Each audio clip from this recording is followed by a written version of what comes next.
Does bigger always mean better? Smartphone shoppers sure have their choice of supersized options, whether that means phones that are physically larger, add new functionality, or just better performance than their smaller siblings. The latest such pair of a normal and enhanced smartphone is just about to hit the US as Verizon gets ready to begin sales of the Moto Z Droid and Moto Z Force Droid, both supporting the full range of Moto Mod's accessories. While the Moto Z Force Droid may be the latest big kid on the block, it's hardly the first handset to arrive as a maxed out version of another flagship. That's why we're comparing it against one of the best known of such models, last year's iPhone 6s Plus. I'm Stephen Shank with PhoneArena, bringing you a look at how both these two phones stack up against each other.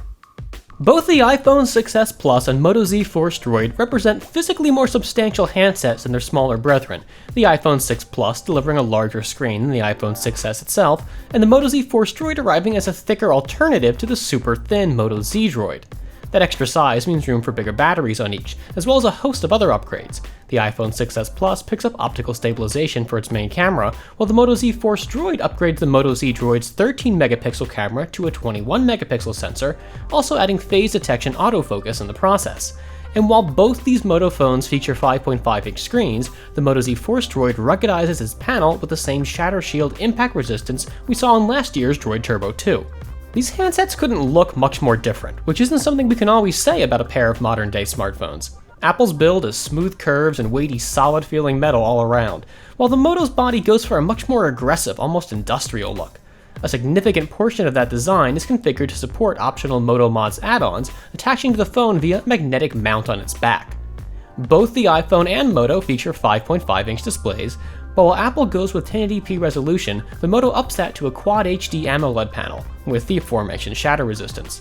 Both screens look fabulous, with Apple getting a slight lead in terms of color accuracy, but the iPhone display has a superior range of brightness levels, both light and dark. As two flagship models, it's not that surprising to see the iPhone 6s Plus and Moto Z Force Droid offer comparable levels of performance. Each does better in certain tasks, but there's not one obviously more powerful model. And while the Moto doubles the iPhone's RAM, it's hard to see an immediate impact there. The iPhone has the leg up on the Moto Z Force Droid in terms of built-in storage capacity, offering up to 128GB compared to the latter's 32, but while you'll pay for the nose for Apple's storage upgrades, the Moto has the distinct advantage of supporting microSD expansion, allowing users to quickly and easily add a cheap 200GB card to push storage capacity right into the stratosphere.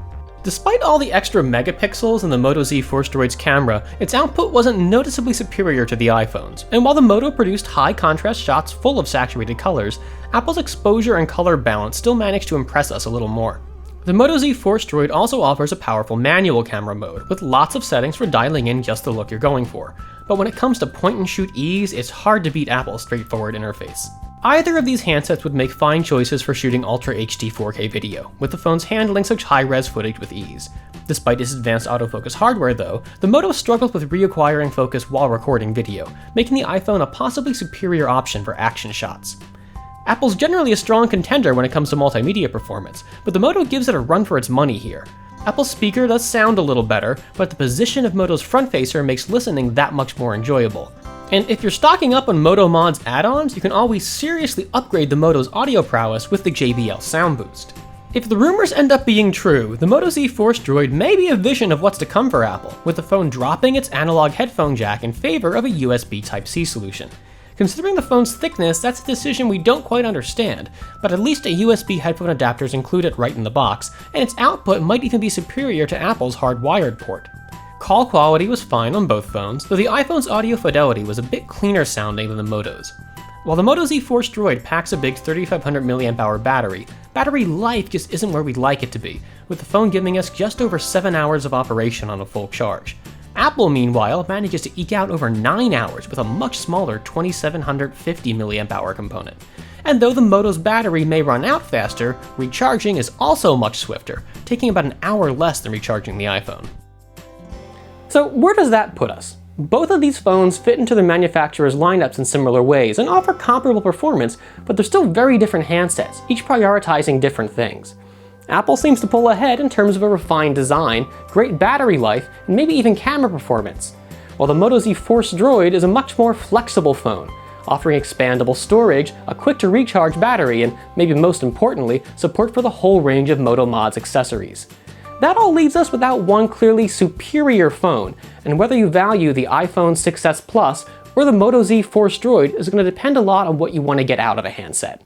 Thanks for watching. I'm Stephen Shank with PhoneArena, reminding you to subscribe now to keep up to date with all our latest smartphone videos.